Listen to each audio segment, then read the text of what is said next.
오늘 예배드리는 저와 여러분들은 하나님을 믿는 믿음의 사람들입니다. 자, 그렇다면 저와 여러분들이 믿는 하나님은 어떤 하나님이십니까? 우리가 믿는 하나님은 죽은 하나님이 아니라 살아계신 하나님이십니다.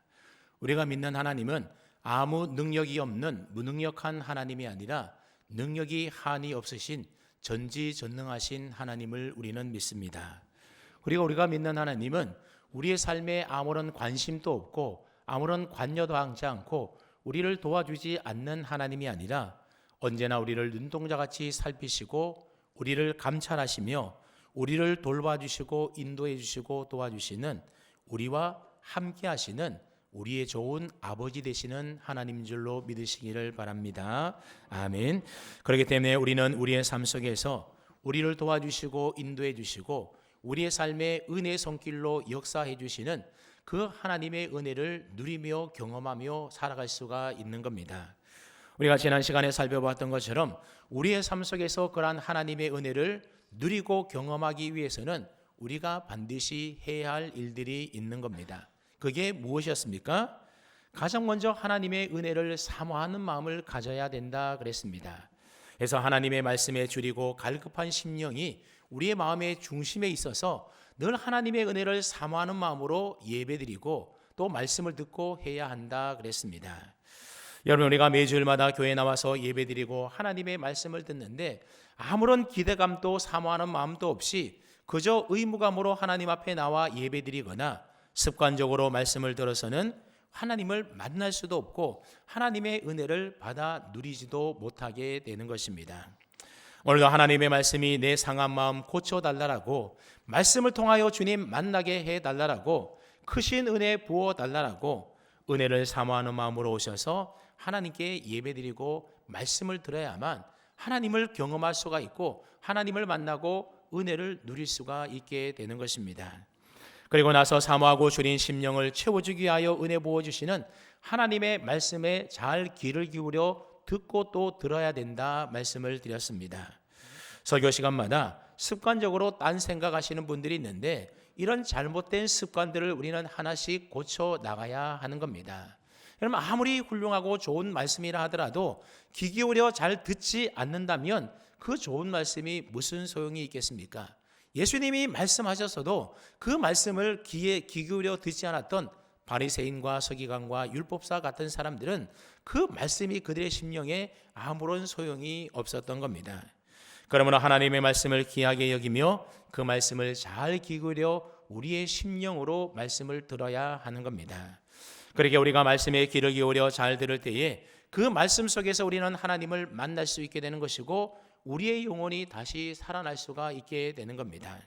근데 우리가 아무리 말씀을 사모하여 귀 기울여 잘 듣는다 하더라도 그 하나님의 말씀이 우리의 심령 가운데 믿어지지 않는다라고 한다면 그 말씀은 나와는 아무런 상관이 없는 그저 허공에 외쳐지는 메아리일 수밖에 없는 것입니다.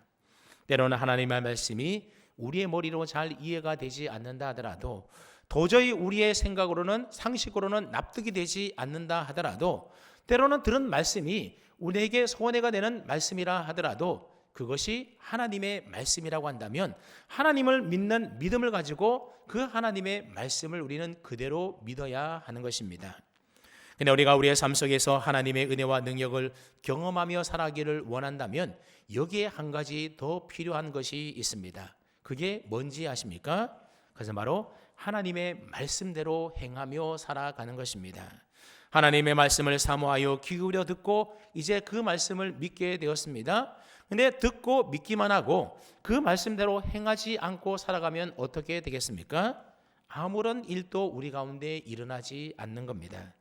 말씀을 통하여 일하시고 역사하시는 하나님의 크고 놀라운 은혜를 우리는 우리의 일상의 삶에서 경험할 수가 없게 되는 겁니다. 한번 여러분 가만히 생각을 좀 해보십시오. 만약 우리 몸이 아파서 병 낫기를 간절히 사모하는 마음을 가지고 병원의 의사를 찾아갔습니다. 다행히도 훌륭한 의사 선생님을 만나게 되었고 여러 가지 검사를 하고 그래서 그 병이 어떤 병인지 어떻게 생겨나게 되었는지 그리고 앞으로 그 병이 나으려면 우리가 어떻게 해야 되는지 의사 선생님으로부터 처방을 잘 받았습니다. 그러니까 이 환자는 의사 선생님의 말을 귀 기울여 잘 들었고 또 의사 선생님이 내린 처방을 그대로 다 믿었습니다. 그내 집에 들어와서 의사 선생님이 처방해 준 약도 먹지도 않고 치료도 받지도 않고 재활 운동도 하지도 않고 아무런 음식 조절도 하지 않고 그래서 아무것도 하지 않는다라고 한다면 여러분 그 병이 낫겠습니까? 그 병이 나을 수가 없는 겁니다. 병이 나으려면 병 낫기를 사모하는 마음만으로 되지가 않는다는 겁니다. 검진 결과가 어떠한지 듣는 것만으로도 안 된다라고 하는 겁니다. 의사 선생님의 말을 100% 신뢰하고 믿는 것만으로도 부족한 것입니다. 결국 어떻게 해야 우리의 병이 나을 수 있다라고요? 약국에 가서 의사 선생님이 처방해 준 약을 처방받아서 하루에 3번씩 시간 맞추어서 약을 꼬박꼬박 잘 챙겨 먹어야만 우리의 병이 나을 수가 있게 되는 겁니다. 의사 선생님이 일러준 대로 먹어야 될 음식과 먹지 말아야 될 음식을 잘 가려 먹어야 되고 식생활 습관을 하나씩 고쳐 나가야만 다시 그 병에 걸리지 않게 되는 것입니다. 그렇습니다. 말씀을 듣기만 하거나 믿기만 하는 사람은 마치 처방전을 받아온 환자와 똑같다라고 하는 겁니다. 여러분 처방전을 받아온다고 해서 병이 낫겠습니까? 그렇지가 않다라는 거죠. 약을 먹어야 병이 치료되는 것처럼 말씀을 듣고 믿어도 행하지 않는다면 아무런 말씀의 능력도 역사도 우리의 삶 가운데 나타나지가 않는 것입니다. 그렇기 때문에 우리의 신앙생활에서 가장 중요한 것이 있다면 그것은 바로 말씀대로 행하며 살아가는 순종의 삶인 것입니다. 말씀에 순종해야 하나님의 은혜를 경험할 수가 있고 하나님의 능력이 우리의 삶 가운데 나타날 수가 있게 되는 것입니다. 우리가 하나님의 말씀을 듣고 행할 때에 살아계신 하나님의 은혜와 능력을 경험할 수 있다는 사실을 꼭 믿고 여러 말씀을 듣기만 하고 잊어버리지 마시고 그 말씀대로 꼭 행하며 실천하며 순종하며 사시기를 축복합니다. 아멘. 여러분 성경 속에 보면 하나님의 말씀을 지켜 행함으로 인하여서 놀라운 하나님의 은혜와 역사를 경험한 사람들의 이야기가 많이 기록되어 있지 않습니까?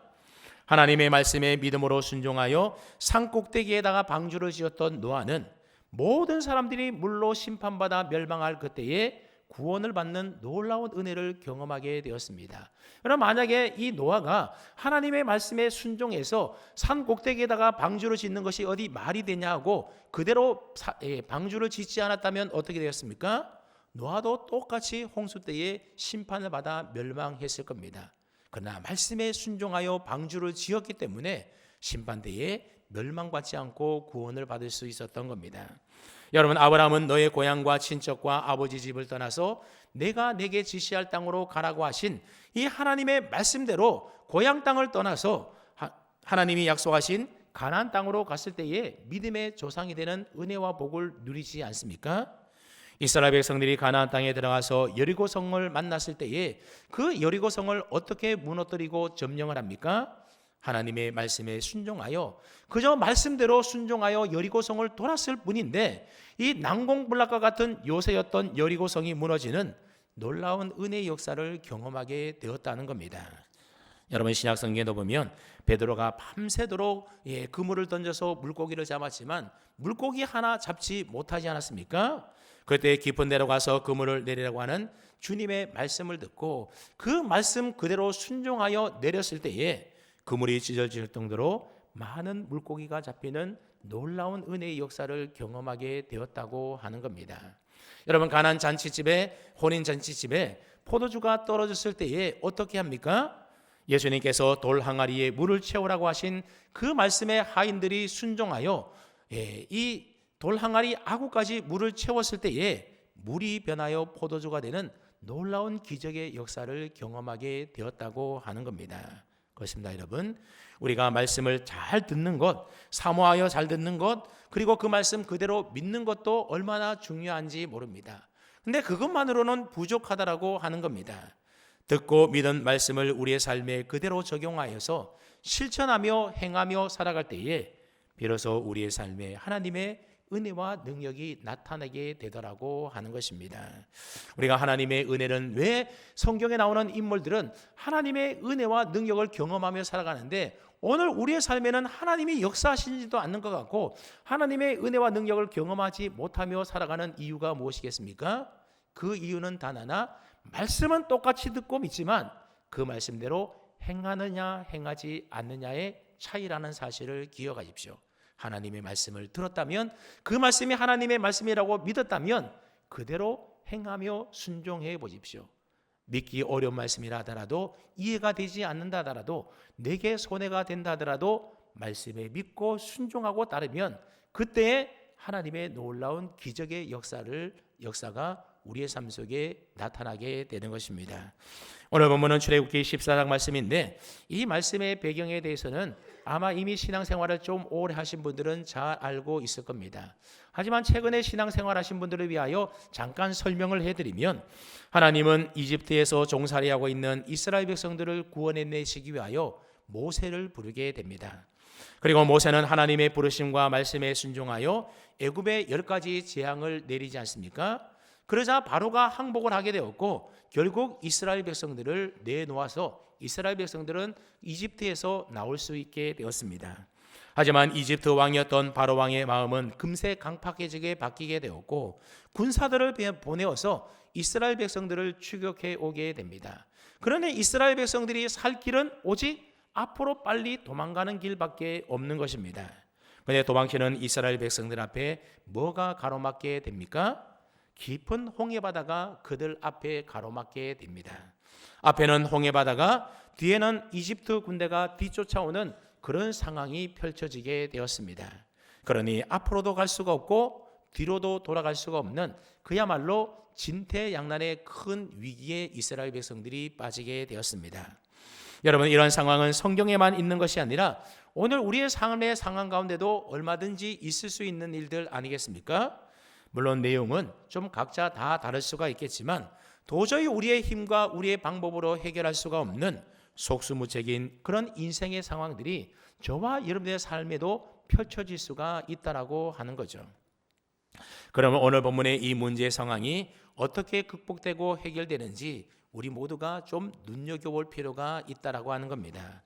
먼저 오늘 본문 13절과 14절 말씀을 보시면, 모세가 이스라엘 백성들에게 말하는데 이렇게 말을 합니다. 너희는 두려워하지 말고 가만히 서서 여호와께서 오늘 너희를 위하여 행하시는 구원을 보라.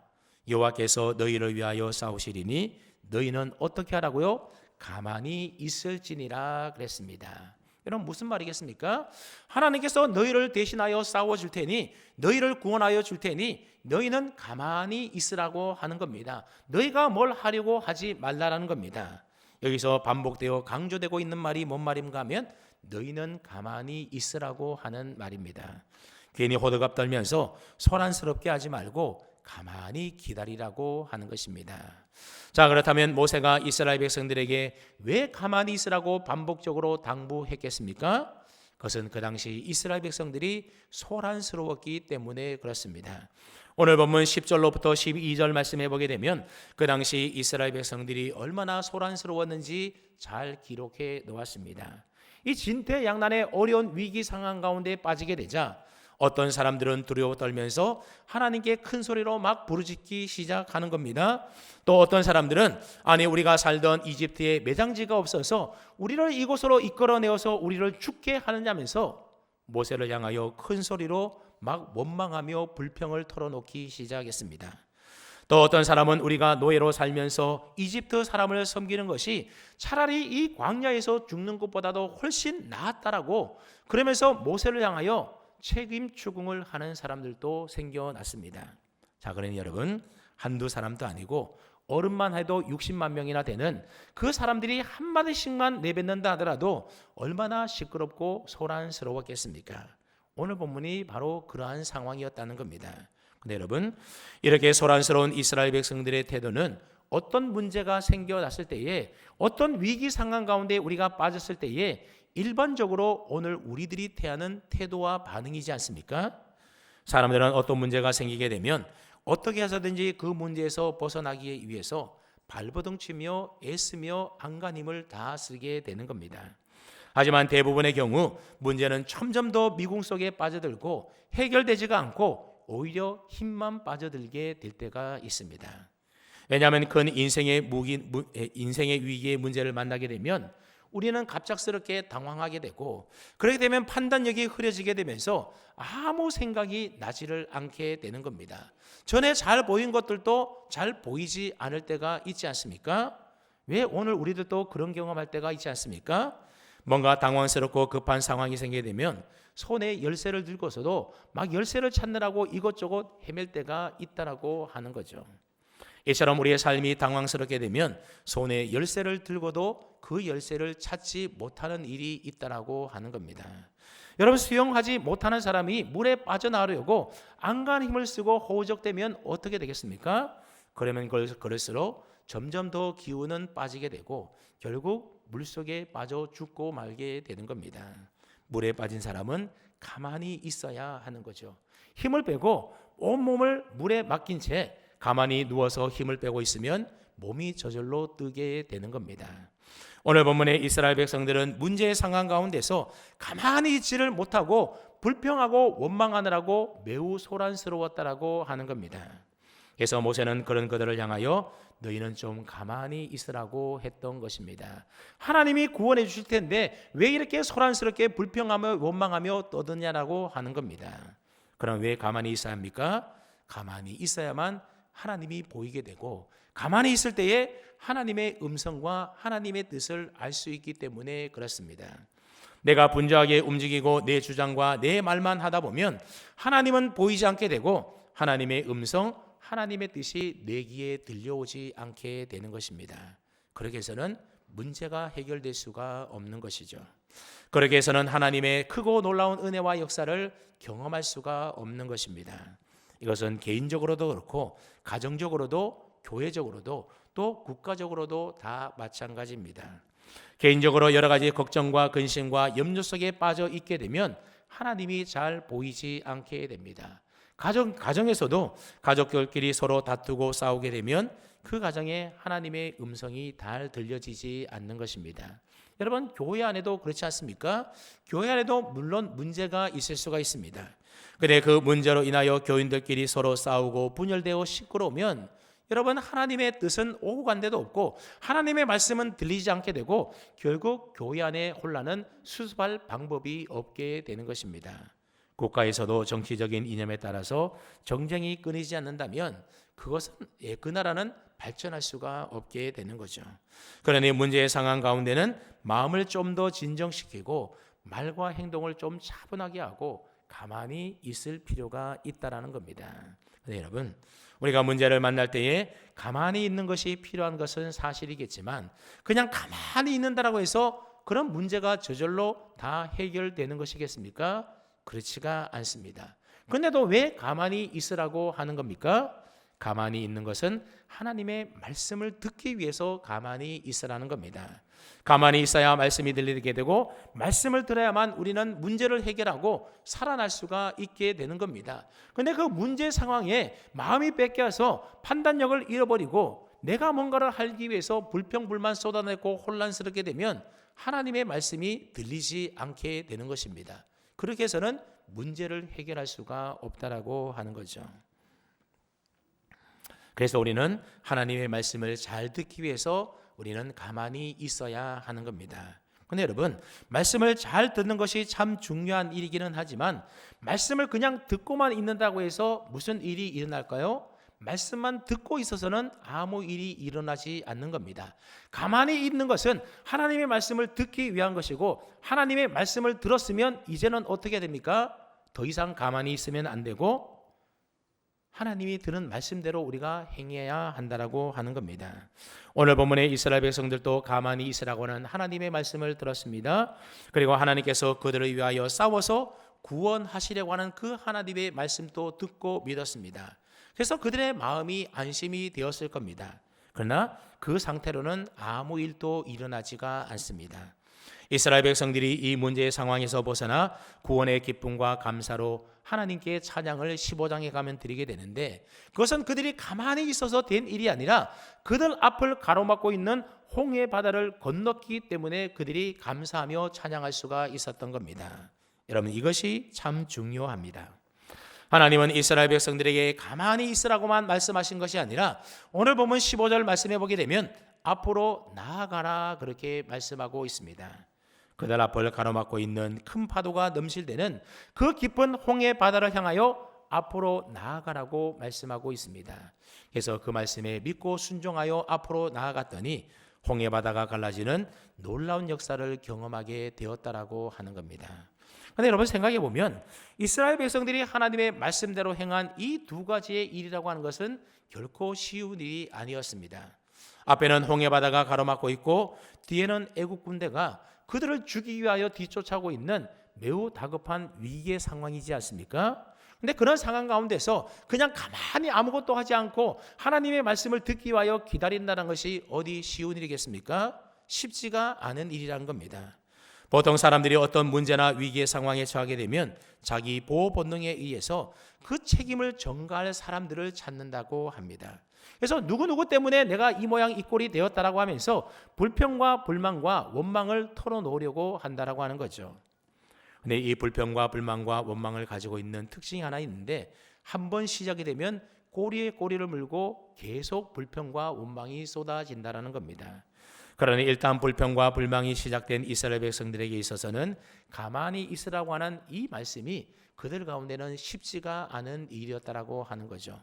오히려 불에 기름을 붓는 것처럼 더 큰 불평과 불만을 가져올 수도 있었을 겁니다. 아니 이런 상황 가운데서 우리가 어떻게 가만히 있을 수 있겠냐고. 앞에는 바다가 가로막고 있고 뒤에는 이집트 군대가 쫓아오는데 이런 상황에서 어떻게 우리가 가만히 있겠냐고. 아마 모세를 더 대들고 원망하며 불평하지 않았겠습니까?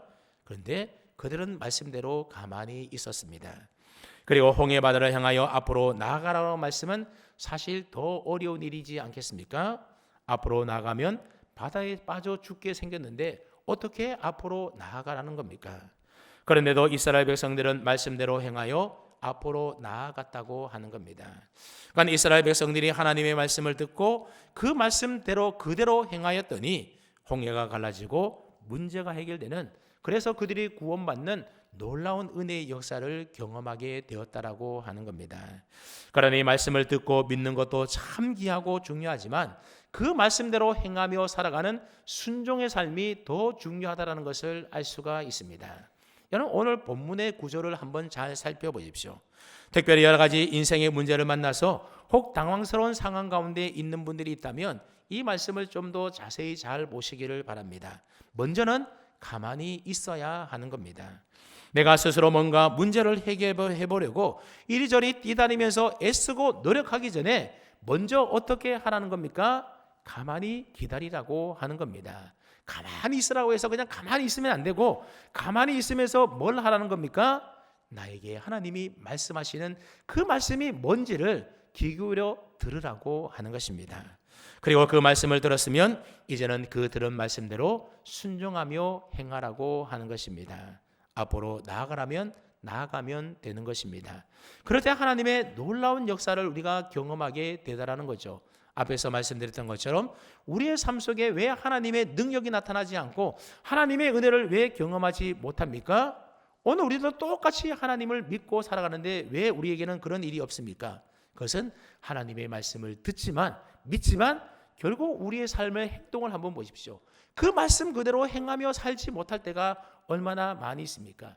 인간적인 생각과 상식과 여러 가지 잣대를 대고 하나님의 말씀대로 행하기보다는 그 말씀대로보다도 내 생각을 앞세우며 살아갈 때가 더 많이 있다라고 하는 거죠. 네, 여러분 앞서도 말씀드렸지만 말씀대로 행하며 사는 것이 참 쉽지가 않고 어려운 일입니다. 오늘 본문의 이스라엘 백성들의 입장에서 한번 생각해 보십시오. 말씀대로 순종하여 이집트에서 나오지 않았습니까? 그런데 그들 가운데 어떤 일이 펼쳐집니까? 홍해가 가로막혀서 죽게 생긴 일이 펼쳐졌습니다. 그러니 주어진 상황만 보면 당연히 불평이 터져 나오고 원망이 나오는 것이 마땅한 일인 겁니다. 근데 중요한 사실은 그게 끝이 아니라고 하는 거죠. 죽을 줄로 알았는데 하나님의 말씀에 그대로 순종했더니 죽지 않더라는 겁니다.